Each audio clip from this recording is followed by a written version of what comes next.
మీరు మాట్లాడే ఒకరు వర్షం కూడా పడుతుంది మాట్లాడి దగ్గర పెట్టుకోండి. ఇంకొక మార్గదర్శి కూడా ఒకరిని రమ్మనండి. రండి మాట్లాడా. నమస్తే సార్, నా పేరు నా సోరాడు అప్పన్ సార్. నాకు భార్య చీకటి విజయలక్ష్మి సార్. నాకు తమ్ముడు అక్క ఉంది సార్. అక్కకి 15 సంవత్సరాలు మ్యారేజ్ అయ్యి మా బావగారు 2 years మైండ్ మత్స్యమతం లేకపోయి వదిలేశారు సార్. మా అక్కకు కూడా మేమే చూసుకుంటాం సార్. మా పిల్లలు 2 పిల్లలు, మాకు అమ్మ నాన్న ఎవరు లేరు సార్. మేము మా భార్య అయినటువంటి బీఎస్సీ కంప్యూటర్ చేసింది సార్. బీఎస్సీ కంప్యూటర్ చేసింది. నాకు 2 కుమారులు సార్. మా అక్కకి 2 కొడుకులు సార్. నేను మా తమ్ముడు వేటకెళ్తే జీవనం మా 8 మంది ఫ్యామిలీని మేము చూసుకోవాల్సి, అంటే 8 మందిని చూసుకోవాల్తున్నాం సార్. మాకు ఆర్థికంగా ఏదైనా సాయం చేస్తే మేము మా అక్క పిల్లలు మా అక్కకి పెన్షన్ ఇప్పిస్తారనేసి కోరుతున్నాం సార్. మా అక్కకి 3 ఉన్నాం సార్. 3కి ఇప్పుడు మా తమ్ముడు కూడా పెళ్లి టైం వచ్చింది సార్. మాకు ఇల్లు లేదు సార్. ఒకే ఇంట్లో ఉంటున్నాం సార్ 3 కాడును. మా అక్క పిల్లలు కూడా ఒకడు 7వ తరగతి చదువుతున్నారు సార్, ఒకడు 8వ తరగతి చదువుతున్నారు సార్. మాకు ఆర్థికంగా మీరు మాకు పైకి తీసుకొస్తున్నారు. మీ పిల్లలు ఏం చదువుతున్నారు? నా పిల్లలు సార్ ఒకడు సంవత్సరన్నారు సార్. ఒకడు రీసెంట్లీ 7 days అయింది సార్. రీసెంట్లీ 7 days అయింది సార్. ఇప్పుడు మీ మిస్సెస్ బీఎస్సీ కంప్యూటర్ సార్? అవును సార్. నువ్వమ్మా బీఎస్సీ కంప్యూటర్ సార్? అవును సార్. రమ్మ. నువ్వేం చదువుకున్నావు? నేను సార్ 10th class చదువుకున్నాను సార్. నువ్వు 10th చదువుకున్నావు. రమ్మ పైకి రా. ఇప్పుడు ఆ అమ్మాయి బీఎస్సీ కంప్యూటర్ చదివింది, ఒక ఆడబిడ్డ. ఇతను ఇప్పుడు కూడా చేపలు తినిగిపోతున్నాడు. వీళ్ళ అక్క పెళ్ళయింది, భర్త మత్స్యమతంలో వదిలేసి విడిపోయాడు సార్. 12 సంవత్సరాల నుంచి మా ఇంట్లో ఉంటున్నారు సార్. అమ్మ నాన్న కూడా లేదు సార్. చిన్న ఆవిడ వదిలేసి ఇది చేస్తున్నాడు. కాబట్టి ఆమెకి ఒంటరి మహిళ పింఛన్ ఇవ్వాలి. కలెక్టర్ గారు రాసుకొని ఒంటరి మహిళ పింఛన్ ఇచ్చేసేయండి ఆ అమ్మాయికి. అదొకటి అవుతుంది. ఇండ్లు కావాలంటే ఇండ్లు కట్టిస్తా, అవి కూడా చేస్తాను. ఇంకా ఇప్పుడు మార్గదర్శి వచ్చాడు, ఈయన అడుగుతున్నా, మీరు ఏ విధంగా మీరు విన్నారు ఆ స్టోరీ? ఆ అమ్మాయి బీఎస్సీ కంప్యూటర్స్ ఏం చేస్తారు చెప్పండి. మైక్ చెప్పమా. శ్రీ గురుభ్యో నమః, సభాయ నమః, శుభం భూయాత్. ముందుగా దగ్గర పెట్టు. మన ముఖ్యమంత్రి వర్యులు శ్రీ నారా చంద్రబాబు నాయుడు గారికి నా హృదయపూర్వక నమస్కరించాను. నా పేరు బుడుపూరు శ్రీరామమూర్తి, పొందూరు మండలం పిల్లవలస గ్రామం. నేను రైతు బిడ్డను.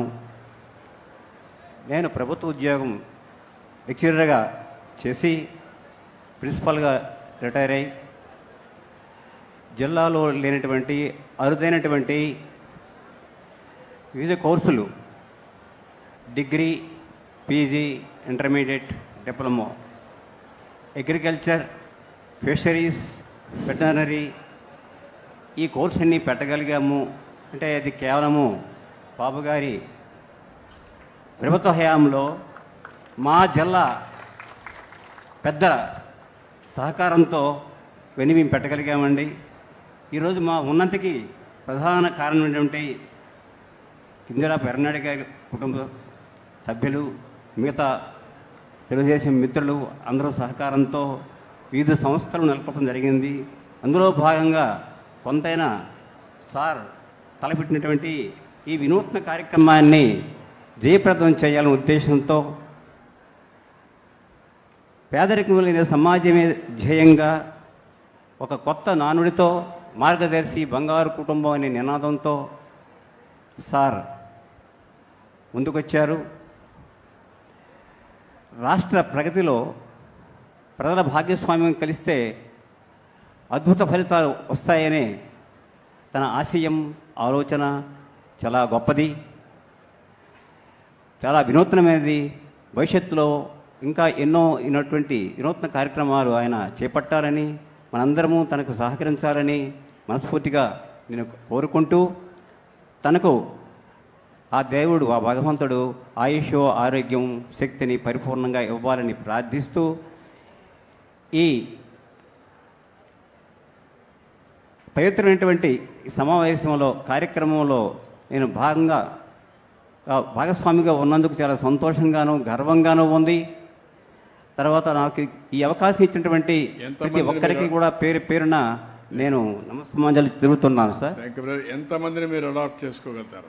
సుమారుగా 20 కుటుంబాలు మినిమం చేస్తాం సార్. మినిమం మీ పేరు? మినిమం. నా పేరు శ్రీరామమూర్తి. శ్రీరామ్మూర్తి గారు ఆ, అకాడమిక్ ఎడ్యుకేషన్ ఇన్స్టిట్యూషన్స్ ఉన్నాయి. ఉన్నాయి. ఇప్పుడు ఆయన 25 కుటుంబాలను అడాప్ట్ చేసుకొని పూర్తిగా సహకరిస్తానని చెప్పి హామీ ఇచ్చారు. మనస్ఫూర్తిగా అభినందిస్తున్నా. గట్టిగా చప్పట్లు కొట్టి అభినందించండి. ఇప్పుడు ఆ అమ్మాయి బీఎస్సీ కంప్యూటర్స్.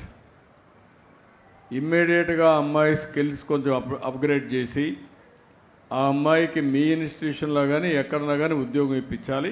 అది మీ బాధ్యత. అలాగే తప్పనిసరిగా ఎన్ని రోజులు చేస్తారు అది? నేను వీలైతే మా టెక్నీషియన్స్ పంపించి రేపే ఆ ఇంట్లో సిస్టమ్ని ఎరెక్ట్ చేయించి అప్డేట్ చేయించి అమ్మాయి నాలెడ్జి ఏ రకంగా సూటబిలిటీ ఎలిజిబిలిటీ ప్రకారము మా కళాశాలలోనే వీళ్ళకి దగ్గరలో ఉన్నటువంటి ఎస్ఎస్ఆర్పురంలో మా వ్యవసాయ కళాశాల ఒకటి ఉంది. అందులోనే ఒక కంప్యూటర్ టెక్నీషియన్గా లేదా ఆపరేటర్గా ఒక ప్రోగ్రామర్గా అని అవకాశం కల్పిస్తానని సభాముఖంగా మాటిస్తున్నాను సార్. ఏమ్మా, నువ్వు పని చేయడానికి సిద్ధంగా ఉన్నావా? చేయడానికి సిద్ధంగా ఉన్నాను. ఓకే, రేపే వెళ్ళు. నీకు ఊరు పక్కనే నీకు ఉద్యోగం ఇప్పించే బాధ్యత నీకు. ఆయన మెంటర్. ఆయన ఇంకా మీకు మీ కుటుంబానికి పెద్ద. మీ కుటుంబాన్ని బాగు చేసే బాధ్యత ఆయన చదివించు కానీ మీ అందరికి ఉద్యోగాలు కానీ ఉపాధి కానీ అన్నీ చేస్తాడు. మీరిద్దరూ కలిసి పనిచేసింది. సార్ ఇప్పుడు డెలివరీ అయిందమ్మా. 2 రోజులు టైం తీసుకుని వెళ్ళు. మీకేం బాధ లేదు. నువ్వు డెలివరీ అయిన తర్వాత 4 రోజులు టైం తీసుకొని వెళ్ళు. అప్పటి నుంచి చేయి. తర్వాత వారి అక్కగారి పిల్లలు ఎవరో ఉన్నారని చెప్పడం జరిగింది. 4 ఉన్నారు. ఈవిడికి ఈయనకి ఒక బాబు, నీకు ఒక బాబు, ఇద్దరు బాబులు. ఇంకొక ఆవిడికి 2 ఉన్నారు వాళ్ళ అక్కకు. వాళ్ళని కూడా చదివించి పైకి తీసారు. మాకు ఇంటర్మీడియట్ కోర్స్ కూడా ఉంది. నేను ఫ్రీగా చదివించి డిగ్రీ పూర్తి చేయించి ఇంజనీరింగ్ కానీ ఫార్మసీ దేనికి సూటబిలిటీ ఉంటే తయారు చేయించి వాళ్ళని ప్రయోజకులు చేసేంత వరకు కూడా నేను హామీ ఇస్తున్నాను సార్. నాకు నా నమ్మకం ఉంది. ఇప్పుడు మీరు చూశారు, సమాజంలో ఒక పెద్ద కార్యక్రమం నేను తీసుకున్నా. పేదరికాన్ని పూర్తిగా నిర్మూలించాలి. పేదరిక నిర్మూలన జరగాలంటే జీరో పావర్టీ అంటే మాటల్లో కుదరదు. ప్రభుత్వం ఇచ్చే డబ్బులే కాకుండా సమాజం వల్ల పైకొచ్చిన ఈ పెద్దలందరినీ మార్గదర్శులుగా పెట్టి బంగారు కుటుంబాలని అప్పజెప్పి ప్రభుత్వం ఇచ్చే సంక్షేమ కార్యక్రమాలకు అదనంగా వాళ్ళు కూడా సహాయం చేసి హ్యాండ్ హోల్డింగ్ చేసి సమయానికి గైడెన్స్ ఇచ్చి తద్వారా వాళ్ళు పైకి తీసుకొచ్చే బాధ్యత వాళ్ళకి అప్పచెప్తున్నా. నేను కూడా వదిలిపెట్టడం లేదు. వీళ్ళు ఏం చేశారో ప్రతి ఒక్క సంవత్సరానికి ఒకసారి చూస్తాను. ఇప్పుడు ఈ కుటుంబాన్ని చూశారు. చాలా సింపుల్ సమస్య. ఆ అమ్మాయి బీఎస్సీ కంప్యూటర్స్ చేసింది. ఆ అమ్మాయికి ఉద్యోగం వస్తే ఆ కుటుంబానికి ఎంతో అండగా ఉంటుంది. ఒక 20,000, 25,000, 30,000 ఎంతో ఒక డబ్బులు వస్తే ఇమ్మీడియట్గా అక్కడి నుంచి అంచెలంచెలుగా పెరిగే పరిస్థితి వస్తుంది. మనం అందరం అనుకుంటే ఏదైనా సాధ్యం. 2029కి రాష్ట్రంలో జీరో పావర్టీ ఉండాలనేది నా లక్ష్యం అని చెప్పి కూడా మీ అందరికీ తెలియజేస్తున్నా.